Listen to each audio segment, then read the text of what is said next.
Welcome to Season 6, Episode 1, What Do We Do Now? I'm your humble and gracious host, DSP. This is the Blast Podcast.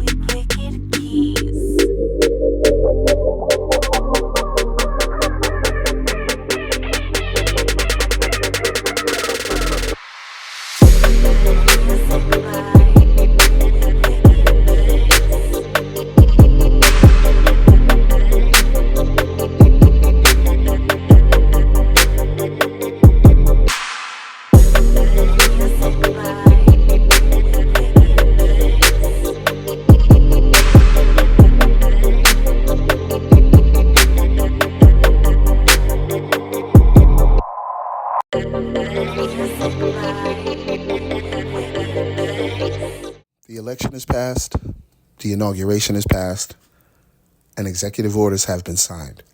And we're currently witnessing the aftermath of a second term with Donald Trump as the president. Many folks were devastated at the results, but if you paid close attention, you shouldn't have been shocked. Perhaps I should speak for myself. The reason I stated if you paid attention, you wouldn't have been shocked is because if they didn't vote Hillary Clinton into office, then they would never vote for a racially ambiguous woman to be.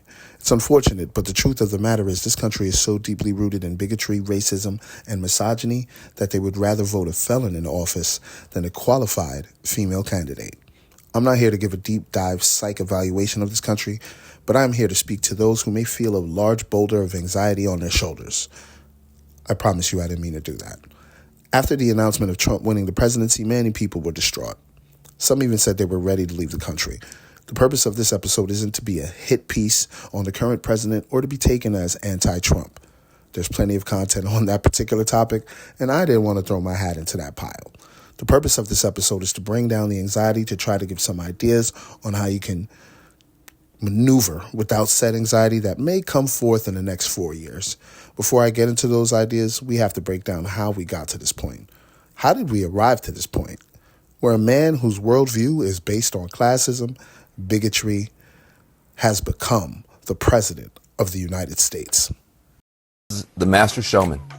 If you just want to see a good show, I thought he used his time well, all 2 hours of it, like Lord of the Rings. And God bless him. It's like Wicked, man. It's long. I mean, it's long. But the problem is, like Wicked, you go, it's like a fantasy, and then you come back home and you got to deal with reality. In the speech, he loves the military. In reality, he's cutting VA and throwing veterans out of work. In the speech, he loves cops. In reality, he's pardoning everybody from January 6th who beat the hell out of cops. In the speech, he holds up this cancer kid that everybody fell in love with. In reality, he's cutting cancer research. In the speech, he talks about a strong economy.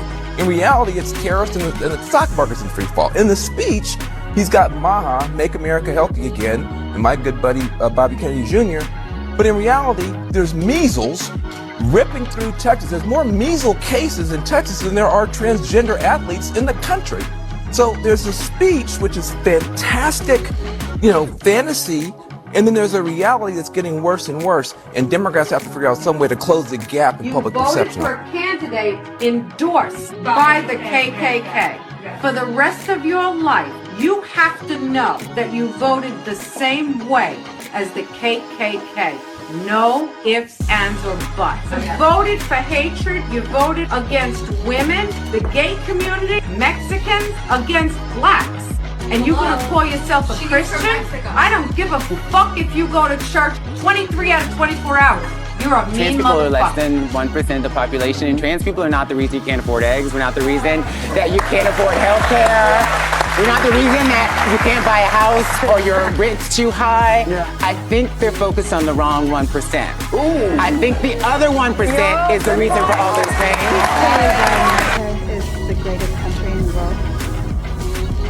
Diversity and opportunity. Freedom and freedom. It's not the greatest country in the world, Professor. That's my answer. With a straight face, you're going to tell students that America is so star-spangled awesome that we're the only ones in the world who have freedom? freedom. Canada has freedom. Japan has freedom. The UK, France, Italy, Germany, Spain, Australia, Belgium has freedom. So 207 sovereign states in the world, like 180 of them have freedom. All right. And yet you, sorority girl, just in case you accidentally wander into a voting booth one day, there's some things you should know. And one of them is there is absolutely no evidence to support the statement that we're the greatest country in the world. We're 7th in literacy, 27th in math, 22nd in science, 49th in life expectancy, 178th in infant mortality, 3rd in median household income, number 4 in labor force, and number 4 in exports. We lead the world in only 3 categories: number of incarcerated citizens per capita, number of adults who believe angels are real, and defense spending, where we spend more than the next 26 countries combined, 25 of whom are allies. Now, none of this is the fault of a 20-year-old college student, but you nonetheless are, without a doubt, a member of the worst generation ever. So when you ask what makes us the greatest country in the world, I don't know what the fuck you're talking about. Yosemite? How many of you remember Build the Wall? Oh, we have no choice. We have no choice.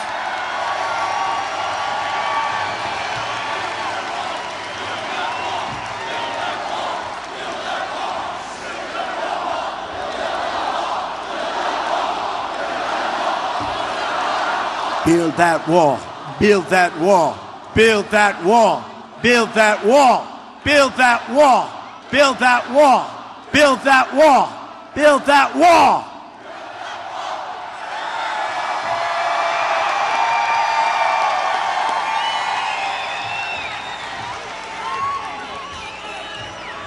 So, we're going to build it. Who's going to pay for the wall? 100%. How many of you remember the amount of vitriol being spewed by Agent Tangerine? Do you remember the inflammatory statements and claims that were being made about the migrants from south of the border? He labeled them murderers, robbers, and grapists. I vividly remember saying to myself, why is he being so belligerent? I can honestly say at that point, I didn't understand or even know his worldview. I knew he was running to be Republican, but I'd never seen any candidate that belligerent gain so much momentum.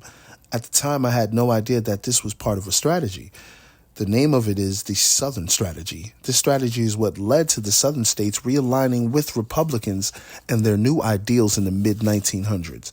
Trump used the Southern Strategy to appeal and galvanize those who use other collectives as a scapegoat for their own problems.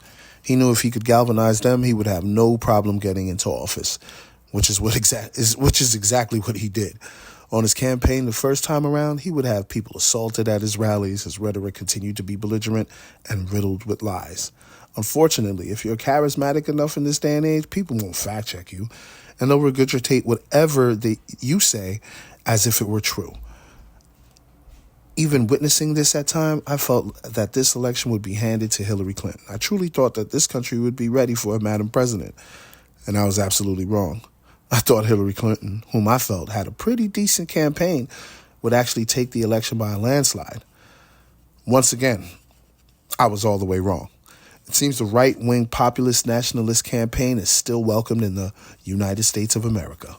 The wild part is that after he got into office, the inflammatory statements based on lies continued. It was reported that he called Haiti and African countries pieces of shit. He continued to berate the Mexican community, among others, during his term.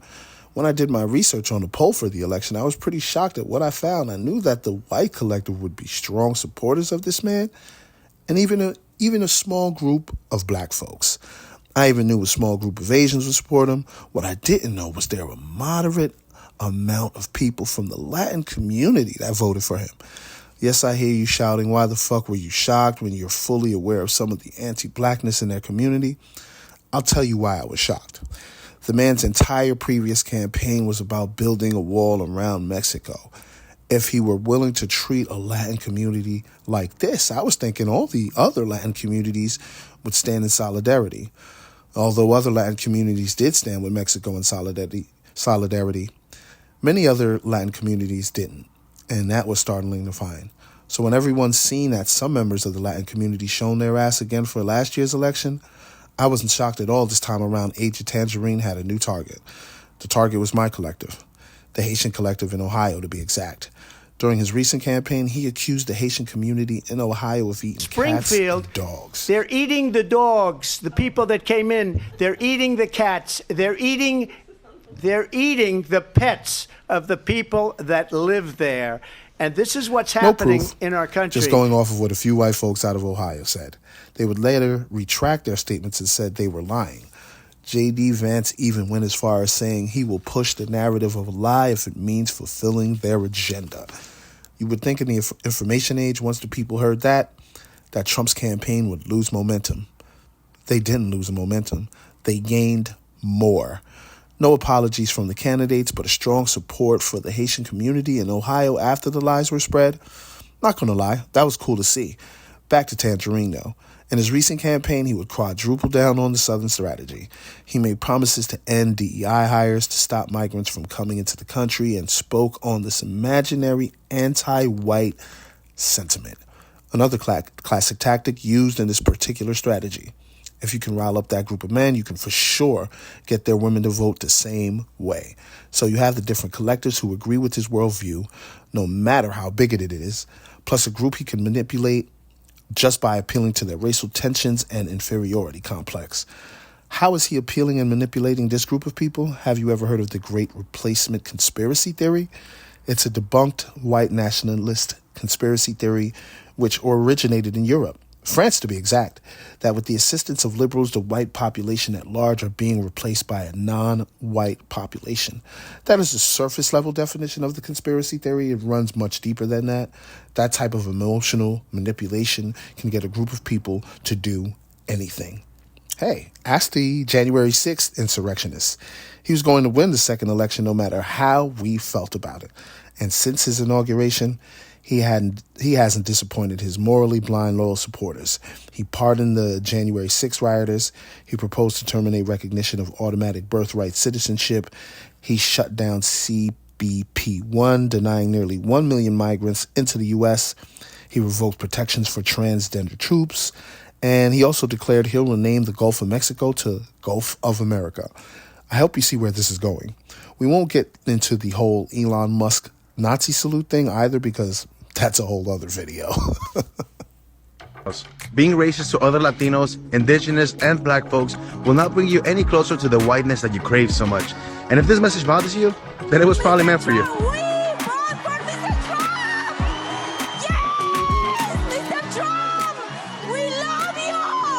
A few moments later. Beyond betrayed.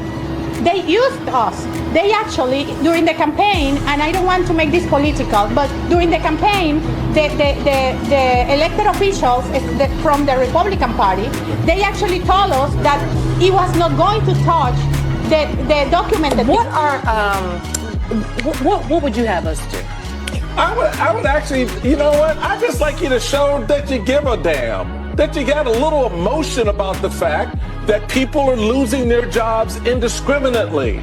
That this individual sitting down the 1600 Pennsylvania Avenue has given absolute power to one man who brings his son into the Oval Office, whose son says to him, "You're not the president. You shouldn't be in that chair." Now, where did he get that from? He got it from his daddy, because that's what his daddy thinks is the man who brought him into the Oval Office. So I just like to see somebody wake the hell up and get excited about the fact that your country is under assault. They're not at the gate anymore. They're in your bedrooms. They're in your living rooms. They're in your businesses. They got your data, dumbass. They got all your stuff. Elon Musk has his tentacles in everything you're doing, not just off of X, but now he's in the Treasury Department. He's in the Labor Department. He's in the Department of Homeland Security.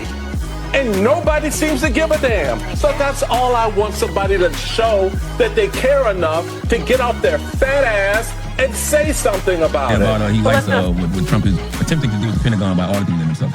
Attempting. Let's see it happen. Here's the reality. I serve on the Oversight Committee. That's where all the drama typically happens.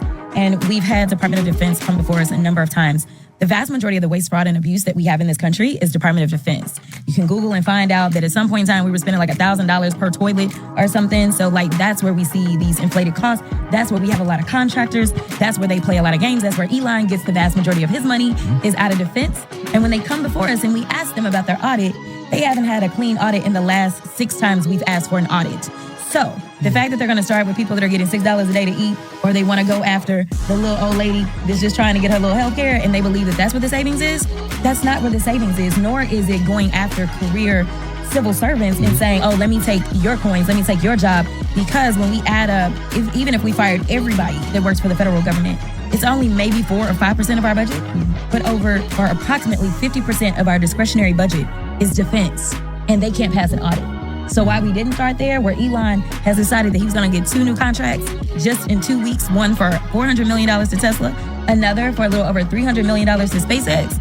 I don't know why we didn't start there, but it seems like we could find a lot of waste, fraud, and abuse because... I came on Big Boy Show, and my technology is going to be... I don't really have to be on a show like this. I have a robot that looks just like you, Big Boy. I really think he comes in his pants when he's talking about his technology. He's like, I'm gonna tell you, I've had a lot of robots. The technology that's gonna be coming out. I mean, it's gonna be fantastic. I just think you really have to look at society and what we're doing for technology. We're just trying to help society. What about you having baby number 14? It is what it is. Nick Cannon thought he could beat me. He thinks he's a cannon. I think I'm a cannon. You know? Oh my God. Women that voted for Trump are suddenly realizing that they fall under DEI too. For this, I need chai. You thought you were just getting the black people and the gay people fired, but hundreds of white women that got hired due to DEI policies are now being unceremoniously fired and are like, oh, I thought it was going to be about race, not gender. White women are actually the biggest beneficiaries of DEI, with 63% of the roles being awarded to them. So madam, who is the real quota? But you'll be fine. The Family Values Party is sending you back to your family. But you're hurting the wrong people. Are you sure? You're from a party where people still believe women shouldn't have the right to vote, and you're like, but I'm white. You're a woman first. Now you can finally be the trad wife of your dreams. There was a guy I met at a shooting event in New Jersey last year. Is Chris in the interview? Or this is another guy? This is Chris. Is it a male or female? Let me finish. Oh, 55 billion. I love you. And so he was a 20-year veteran of the U.S. military. He was one of these guys in one of these elite units. Killed a lot of bad guys. Put his life on the line. And now he punched out after 20 years and working for the Pentagon. And he's only been there a few months, so he's probationary. And he just found out he's probably going to get laid off. He's going to get doged. And he texted me and he said, Jesse, this isn't good. I'm upset. This is really sad. And this guy's not a DEI consultant. This guy's not a climate consultant. This guy is a veteran. So when you're talking about doging people, veterans should get priority. Because if you're going to go out there and kill enemies and put your life on the line for Chris. Now that I've discussed how we got to this point, it's only right I present to you some ideas of how we can maneuver through the nonsense and anxiety. Mind your own black and brown business. You could look at this as a double entendre. When I say mind your own black and brown business, I truly mean mind your own business. Don't allow Trump tards and maggots to trigger you into a political argument / debate because they're either hell-bent to misunderstand you or aren't well astute enough in the subject to begin with. One of my favorite sayings is this: never argue with a fool because someone watching won't know the difference. Don't engage in these conversations with those people because their sheer stupidity will trigger your anxiety, if nothing else. When I say mind your own black business, I also mean to begin to partake in group economics. Yes, I'm saying it. Buy black. No, I'm not saying this will help get rid of any issues we deal with as a collective, nor the anxiety that you might be dealing with since the election. But it will help you feel more in control And also you can help support someone else within our collective. The best way to get through this is together. Don't completely ignore what's going on politically either. I will never be that irresponsible to tell you don't pay attention to politics, whether it's nationally or locally. You must stay in the know just so you know how to traverse in this political landscape we're currently in. Don't be so quick to join others' plights, because when it was time for folks to join up in solidarity, a lot of them chose the other side. And the excuse they used was, he'll fix our economy. Perhaps the dumbest thing I've ever heard when it comes to elections, and trust me, I've heard a lot of dumb shit. If you have a platform, continue to teach or promote self-worth, self-love, and community. Don't allow these times we're in to deter you or your message. If anything, as a collective, we need to be reminded of that more than anything, because in these next 4 years, bigots and racists will feel empowered, so anything to counter that would be amazing. And also, sit back and watch the other collectives who were quick to support his bigotry and racism have that same hate turn around and used on them. Google Vivek Ramaswamy. I believe we're going to witness several moments of FAFO before his term is up. For those of you who aren't familiar with the acronym, it stands for Fuck Around and Find Out. The more you fuck around, the more you're going to find out. I've seen several communities and individuals come out and say they were duped by Trump and his loyalists. All I can do is sit back and sip tea as I watched them cry tears of pain because of the hatred they felt was exaggerated by a particular collective. Now that you realize they'll never accept you into their little club, this is when you want to come back to our community or the group of people who didn't support bigotry to find some comfort. Oh no. Stay on that side, because we did warn you. Mind your black and brown business in every way that you can, because this will be an interesting next 4 years. From planes and helicopters crashing, Nazi salutes on Capitol Hill, and a billionaire's son telling the president of the United States that he shouldn't be in that seat is only the beginning of what we're in store for in Tangerine's second term as president of the United States of America. Chanting "build that wall." How is the guy promoting mass deportation? How is the guy demonizing immigrants the guy you'll support when you know my kids and you know their mom? Even if it's just me. You're a single issue voter, right? You know me personally. You know what him becoming the president does to my reality. And that's still a decision that you're willing to make. And I'm supposed to still be your Trump friend. want to cause a recession on purpose? I wouldn't put it past. But if I, hypothetically, if he were to create a chaotic scenario to then be savior while the bond market, because we have so much debt we have to refinance. The only way to push up the economy is through quantitative easing. If I cause a crash, wouldn't it behoove the banks to then print money again and refinance the debt? Hypothetically. Because he can't be this, I'm trying to find a kind term to use, but economically ignorant to think this tariff plan is going to work and that it would not cause all of this damage in the economy and the market. Like you've assembled one of the smartest administrations in history, and nobody told you that this tariff plan wouldn't work when it was one of the pillars that caused it. He's talking to a room full of black people, and he's telling them that they need to raise their children to be able to handle racism, to be able to withstand racism,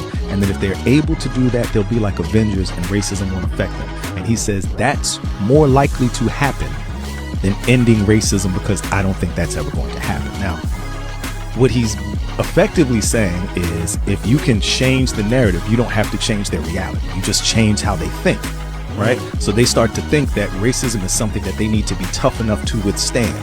The problem with that logic is that's exactly how black children were raised from at least the end of slavery until very, very recently, where we started to go, hey man, fuck that, we breaking cycles, right? Our children deserve to be children. Crazy part is, the idea is he's saying, I need you to make your children responsible for racism's impact on them. But I don't believe that white children should have to know about racism because they're too young for these discussions. And we don't have to pretend that that's what's being said, because we see they're taking all types of history that make white children uncomfortable out of schools. So here is black people being held responsible for how racism impacts them, while white people are given a pass to not even think about it. All of that said is, instead of us changing people's material conditions, a lot of this ends up being on us to just change how we approach the world.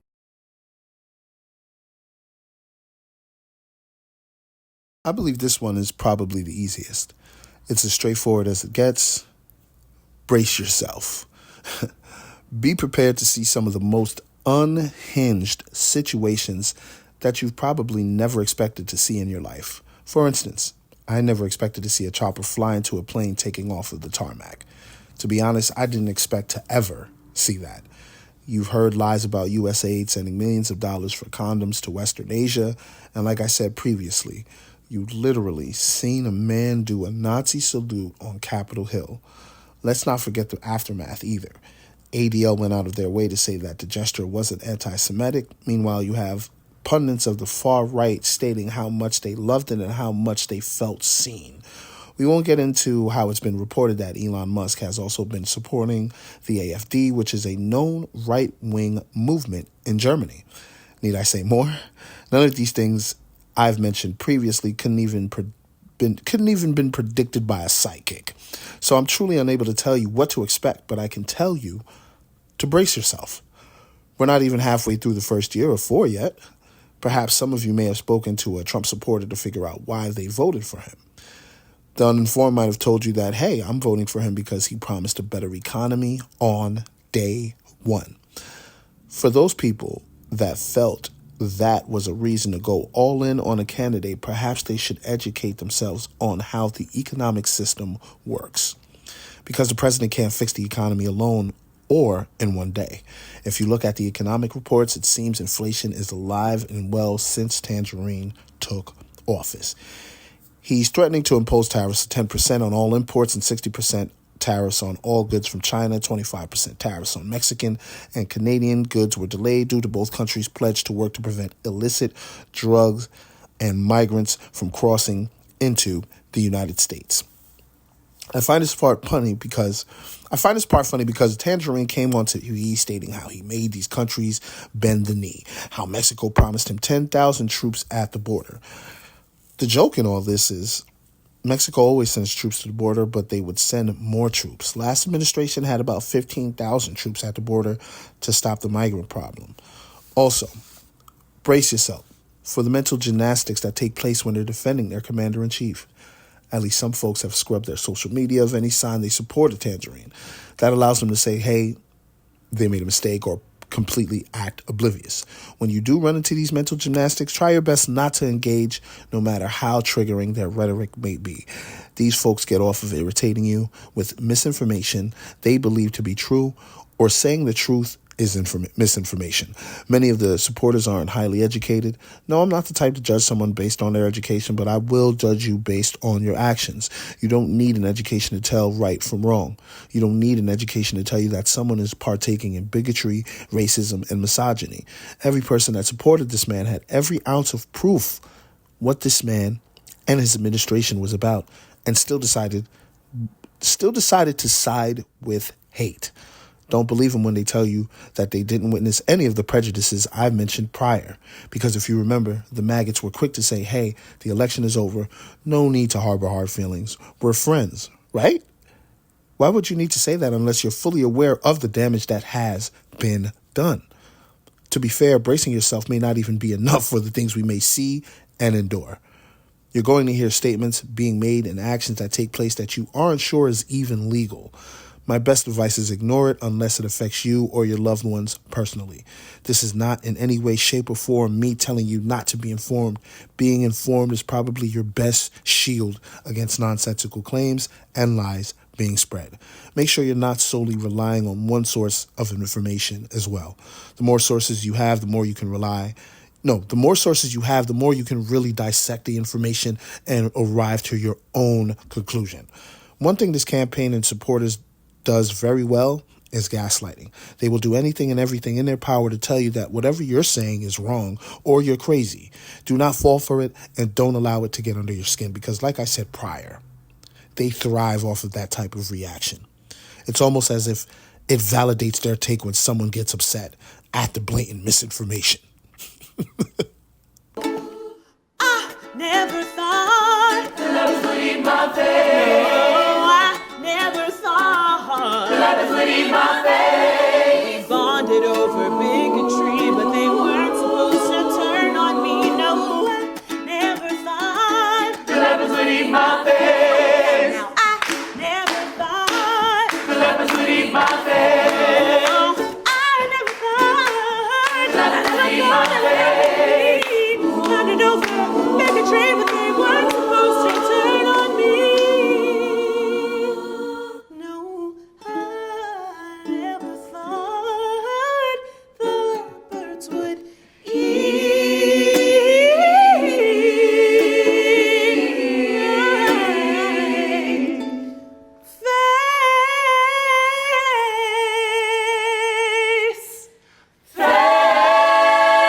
If you made it this far, I would first off like to say thank you. Although I'm not qualified, thank you for allowing me to give you advice that possibly can assist you in the next 4 years to avoid anxiety.